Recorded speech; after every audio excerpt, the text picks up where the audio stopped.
iblis fa bi izzati ya mongko demi kehormatan panjenengan la ukhwiyanna. Iktine bakal nyesatna ingsun hum ing para manusa ajmain halis kabehane kabeh.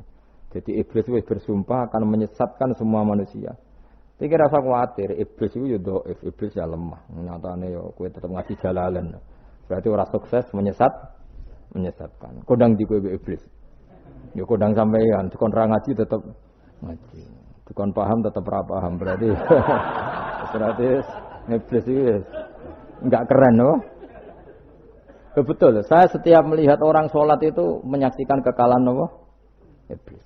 Jadi iblis itu ya kalah orang kok terus hebat ya ora.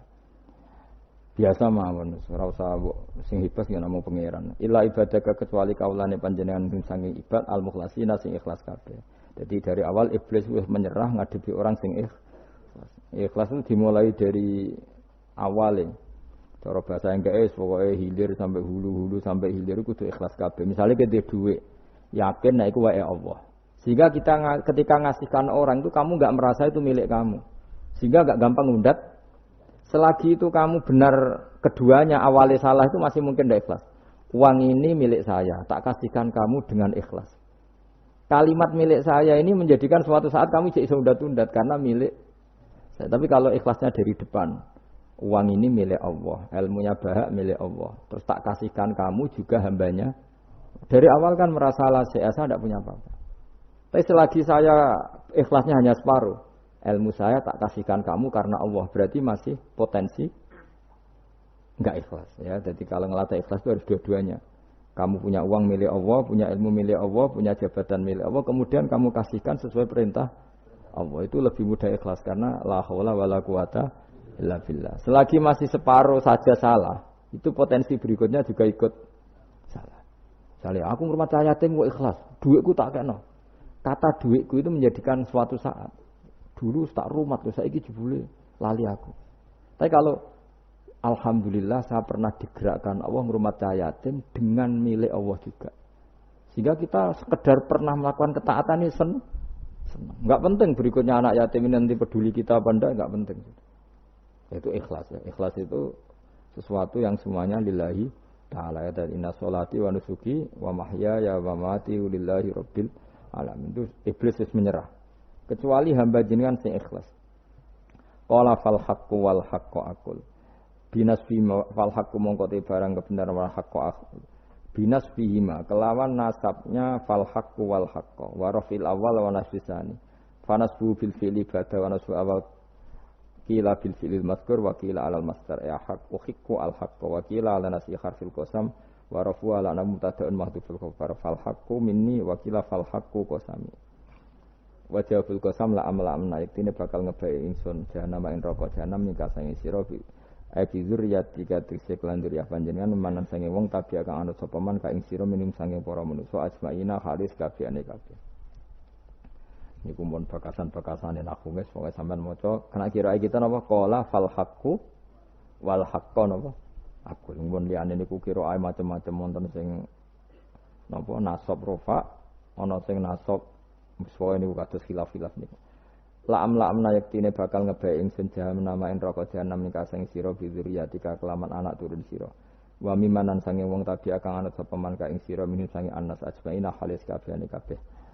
Kul ngucap sira Muhammad ma as'alukum orang njaluk ingsun kuming sira kabeh alaihi ing atase iki ala tablighi risalati tegese ing atase nyampekno utusan min ajrin saking opah apa wae julin tegese opah ajrin maknane julin wa ma'ana lan ora ana saking utawi ingsun menal mutakallifina iku wong sing memaksakan kebenaran kabeh maksudnya mutakallifina memaksakan kebenaran sampai tak rewangi bohong tak rewangi rekayasa ilmu taqawilina tegese wong sing gawe-gawe kabeh Al-Qur'an ing Qur'an min tilqai nafsi saking sisi awak dhewe ingsun. In huwa ora ana te Qur'an imal Qur'an ora ana te Qur'an iku illa zikrun kecuali dadi kehormatan utawa dadi zikir utawa dadi nasihat. Aidzatun tegese dadi nasihat lil alamina kedhe wong salam kabeh. Lil insi tegese kedhe manusa wal jinni lan jin wal uqala ilan pira-pira wong sing duweni akal dunal malaikati ora kok malaikat tapi niki nggih pendapat dunal malaikat maksudnya Quran itu memperingatkan orang supaya dari tidak soleh menjadi soleh. Sementara malaikat mesti nawa soleh. Jadi nggak perlu diperingatkan dengan apa? Quran. Tapi niki pendapat Imam Suyuti. Banyak ulama yang mengatakan malaikat pun butuh Quran karena untuk tasrif, untuk satu kehormatan. Kan masyhur itu khilafnya ulama. Apakah malaikat itu termasuk umatnya Kanjeng Nabi Muhammad SAW? Ada ulama yang mengatakan cara pandang Nabi diutus itu untuk mensolehkan yang tidak soleh atau mensolehkan yang potensi tidak soleh. Kan orang itu ada dua. Ada yang memang tidak soleh disolehkan. Ada yang potensi tidak soleh. Sebetulnya sudah soleh tapi potensi juga tidak soleh. Terus disolehkan. Nah malaikat ini kan tidak berpotensi maksiat sehingga agak butuh Nabi. Seorang lagi malaikat itu kan nggak mungkin tidak soleh, selalu soleh. Berarti nggak butuh Nabi. Itu cara pikiran Imam Suyuti. Sehingga dia mengatakan Quran itu memperingatkan semuanya kecuali malaikat. Karena malaikat tanpa diperingatkan sudah soleh. Tapi kata ulama yang lain tidak seperti itu. Malaikat tetap senang sebagai umatnya Rasulullah Shallallahu Alaihi Wasallam karena butuh status tasrif. Tasrif itu keren. Nanti takok itu melok kelompok isopo, melok kelompok Kanjeng Nabi Muhammad Shallallahu Alaihi Wasallam. Sehingga kalau nanti ditanya Allah, mimman anta misalnya, min ummati habibika Muhammad, itu keren. Karena termasuk umatnya kekasihmu Nabi Muhammad Shallallahu Alaihi Wasallam. Lalu kamu ngikuti apa? Yo min ahsani kitabik, maksudnya ngikuti kitab terbaikmu ya Allah.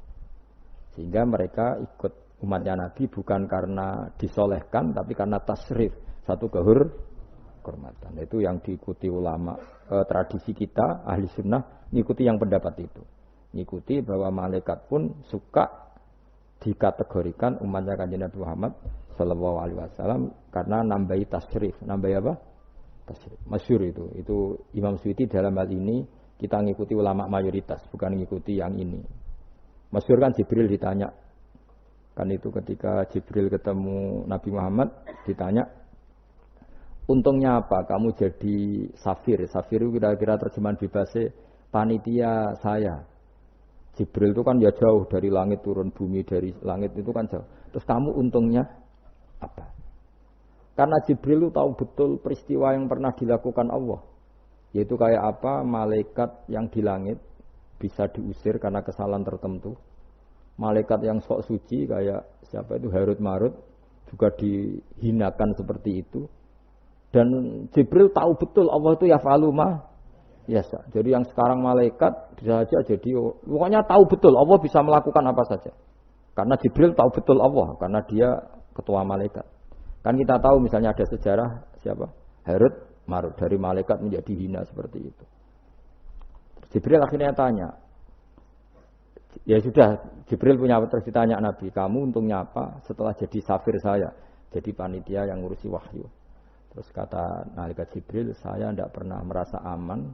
Apakah saya selalu dalam posisi ini, posisi terhormat, kecuali setelah menjadi safir, menjadi pelayan kamu, ketika aku distatuskan oleh Allah, apa itu? Innahu laqaulu rasulin karim dzi quwwatin inda dzil arsy makin muta'in tamma amin. Terus kan fa amin tu ba'du.